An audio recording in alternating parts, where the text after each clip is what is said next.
Everyone ready for a deep dive. Today, we're heading straight to Indonesia. Oh, Indonesia. Sounds exciting. It is, but we're not talking beaches or temples this time. We're diving deep into the world of data centers. Data centers, those server farms. Exactly, but we're focusing on the people, the talent powering this booming industry. So it's about the human side of all that tech. I'm intrigued. You should be. We've got a stack of articles and program descriptions about this really cool vocational academy in Indonesia. A vocational academy for data centers. I've never heard of that before. Most haven't. It's a fascinating story about how Indonesia is tackling a huge challenge. Okay, I'm hooked. Set the scene for us. What's the data center world like in Indonesia? Picture this. Indonesia's data center industry is booming. We're talking nearly 13% growth every year. Whoa, that's a lot of growth. That's like, what, a new data center popping up every month? Practically, but there's a catch. Uh-oh, there's always a catch. What's the downside to all this growth? It's a classic case of supply and demand. The industry needs skilled workers, but there just aren't enough to go around. A skills gap. That's a common problem in fast-growing industries. Exactly. And it's not just an Indonesian problem either. The entire Asia-Pacific region is facing a serious talent crunch in this field. So how is Indonesia tackling this challenge? You mentioned a vocational academy. Right. This is where the Nusantara Data Center Academy, or NDCA, enters the scene. NDCA, okay. Yeah. Tell me more about them. What makes them so special? Well, they're not your typical school. They're laser-focused on producing job-ready graduates. We're talking about people who can walk into a data center on day one and get to work. And they have Microsoft support. That's a pretty big deal in the tech world. Huge vote of confidence. But it's their approach that's really innovative. They've ditched the traditional classroom setup for something much more hands-on. Hands-on, how so? They use a blend of online self-study, in-person mentoring, and get this, a 6-month on-the-job training component. Wow, 6 months. They're really throwing them into the deep end. Exactly. They learn by working on real-world projects in actual data centers. But what exactly are they learning? Well, it's not just about how servers work. Their curriculum covers some really specialized stuff. Like what? Give us the inside scoop. They've got a whole section on critical safety basics, things like arc flashes, Arc flashes. That sounds kind of dangerous, like something out of a superhero movie. It can be. It's a sudden release of electrical energy, and it could be incredibly dangerous. They have to be prepared for that. Wow, I had no idea working in a data center was so intense. What else is on the curriculum? They also learn about fuel systems and fire protection. Wait, fuel systems? Like, are these data centers running on rocket fuel or something? Not quite rocket fuel, haha. Yeah. But they do require massive amounts of power, often from backup generators in case of outages. And where there's fuel, there's fire risk. Safety is paramount. Okay, I'm starting to get a sense of just how crucial this kind of training is. It's not just about building websites. It's about keeping critical infrastructure up and running. Exactly. And that's why NDCA also focuses on reliability and resiliency. These facilities are mission critical. Any downtime can be a huge problem. Imagine being the person who caused the internet to go down. Talk about a bad day at the office. So they're not just learning how to fix things, but how to prevent them from breaking in the first place. You got it. And it goes beyond the technical stuff, too. They understand that communication and global skills are essential. Like what? They incorporate English language testing and help students get certified as data center technicians. Makes them more marketable not just in Indonesia, but internationally, too. Smart move. It broadens their horizons. Yeah. But here's the thing. It's not just about individual career prospects. NDCA is also making a social impact. Remember I mentioned that skills gap? Right. And they're addressing unemployment in the Vokasi region, too, aren't they? Bingo. They've partnered with Polytechnic Industri ATMI Sekarang to create a direct pipeline of skilled workers. So they're tackling unemployment head-on while building a skilled workforce. Talk about a win-win.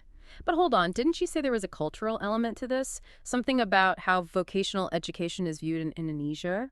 You're picking up on all the nuances. You see, in Indonesia, vocational schools are sometimes seen as a less desirable path. Really? That's so interesting. Because in many European countries, vocational training is very well respected. It's seen as a direct route to a good job. Exactly. And that's something NDCA's founder, Eric Hattie, has spoken about. He wants to see vocational education in Indonesia get the same respect as it does in Europe. It's like they're not just training technicians, they're challenging societal norms. They're showing that you can have a successful career without necessarily needing a traditional university degree. Now you're getting it. And to drive that point home even further, They've incorporated some really cool initiatives into their program. They're all about real-world impact. Like they've got this project where students take plastic waste and turn it into like planters and stuff. Wait, they're turning trash into treasure. That's amazing. What do they do with this stuff? They sell it. It's all about raising money for scholarships for future students. So they're learning about sustainability, entrepreneurship, and giving back to their community. That's incredible. See, it all ties back to this idea that success in the tech world isn't just about technical skills. It's about being adaptable and resourceful. It's about being a problem solver, right? And that makes me think, when I picture data center jobs, I mostly think, well, IT guys. But these articles mention all sorts of roles. Oh, it's way more diverse than people realize. You need a whole ecosystem to keep those servers humming. Like who? Give us the rundown. Well, you've got your operations managers making sure everything runs smoothly, and then there are all kinds of specialized engineers. Engineers? What kind of engineers? You name it. Electrical engineers for the power systems, mechanical engineers for those massive cooling systems, network engineers to keep the data flowing. Wow, it's like a whole city under one roof. I even saw something about a data center control systems staff engineer. Now that's a mouthful, isn't it? But that's how specialized this field is becoming. And it's clear NDCA understands that. They're not just teaching a narrow set of skills. They're giving students a broader perspective. It's like they're preparing them for a career, not just a job, in this constantly evolving tech landscape. But why does this matter to our listeners? Why should they care about data centers in Indonesia? Because what's happening here is bigger than just one country or one industry. It's a global shift. We're moving toward automation and digitalization at an incredible pace. And that means we need people with the right skills to keep up. Exactly. And traditional education systems, they often struggle to keep pace. But initiatives like NDCA, they're showing a new way forward. So it's about being proactive, thinking ahead, and adapting to change. Those are valuable skills no matter what you do. It's amazing how something as specific as data centers in Indonesia can teach us so much about the future of work. It is, isn't it? And it highlights how important critical thinking and problem solving are for any profession in today's world. And let's not forget how much emphasis NDCA puts on social responsibility. They're not just training technicians. They're encouraging their students to be engaged citizens. You're right. It's all there in the curriculum that focus on communication, teamwork, those essential life skills. It's a holistic approach, and it's really inspiring. But it's also important to be realistic.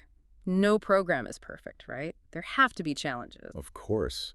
We have to look at both sides of the coin. What are some potential obstacles they might face? Yeah, let's play devil's advocate for a minute. What could trip them up? Well, for starters, can NECA keep this up? Can they maintain this level of success and keep pace with the ever-changing demands of the tech industry? It's a valid concern. And what about the graduates themselves? Are they truly ready for such a fast-paced, competitive field? Exactly. How can they make sure their graduates are not just technically skilled, but also resilient, adaptable, lifelong learners? Those are big questions, for sure. And they're not just questions for NDCA, they're challenges facing education and workforce development all over the world. It's a continuous cycle of innovation and adaptation. We're all figuring it out as we go. And speaking of innovation, one thing that really struck me from these articles was the emphasis on cybersecurity. It's a hot topic these days, and for good reason. As our lives become more and more digital, those data centers become prime targets. It's a little scary when you think about it. All that personal information, financial data, critical infrastructure, all housed in these massive server farms. And a successful cyber attack could be devastating. Data breaches, financial losses, disruptions to essential services. The stakes are incredibly high. Which is why cybersecurity professionals are more important than ever. And it's not just about technical expertise. Right. It's about constantly adapting, staying ahead of the bad guys, understanding the ever-evolving threat landscape. And it sounds like NDCA is taking that seriously, teaching their students about ethical hacking, threat detection, how to actually protect those systems they're learning to build. Absolutely. They're instilling a sense of responsibility, making sure their graduates understand the importance of protecting those digital lives. It's like we've stumbled upon a whole other layer of complexity within the data center world. We have, haven't we? It's a rabbit hole of fascinating challenges and opportunities. We started with a skills gap in Indonesia, and now we're talking about the global impact of cybersecurity. It's like peeling back the layers of an onion. Each layer reveals something new and interconnected. And sometimes those unexpected connections lead to the most interesting insights. But before we get too philosophical, I think it's time to hear from our listeners. Yes. Let's see what's on their minds. What have they picked up on this week? All right, so we're back. And you know what's even cooler than diving into data centers and cybersecurity? What's that? Hearing from you, our awesome listeners, we got some great feedback and questions on this one. Always love hearing from our audience. What's caught their attention this time? Well, one listener brought up a really interesting point about, the whole global nature of the tech industry. They were wondering about NDCA grads getting jobs outside Indonesia. What do you think? Could those skills translate internationally? It's a really good question. I mean, the tech world is so interconnected now, right? And while NDCA is focused on Indonesia, the skills they're teaching, like managing critical infrastructure and cybersecurity, those are valuable everywhere. Totally. A server's a server, whether it's in Jakarta or, I don't know, Dublin. And with the English language training, NDCA grads could definitely compete globally. Oh, absolutely. Especially in the Asia-Pacific region, that whole area is seeing huge growth in data centers. This kind of training could be a ticket to a global career. Amazing opportunities. Okay, another comment that got me thinking was this idea of how fast tech changes versus how much slower things move in society. Like, we're always trying to catch up. Oh yeah, that's so true. Tech just explodes forward, and our institutions, even our laws, they often lag behind. Which creates all sorts of challenges, like those skills gaps we talked about, but also ethical dilemmas, right? Like with AI and all that. For sure, it really highlights why places like NDCA are so vital.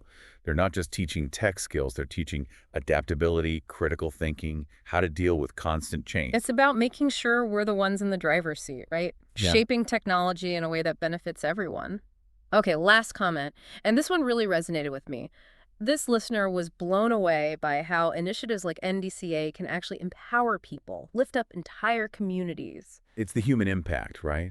It's not just about economics. It's about giving people opportunities they might not have had otherwise. When people have the chance to learn, to build skills, it can change everything. It can break down barriers, create a path to success. Education, especially in tech, it's so powerful. It's about investing in people, and in doing so, creating a future where everyone has a chance. Such an important message.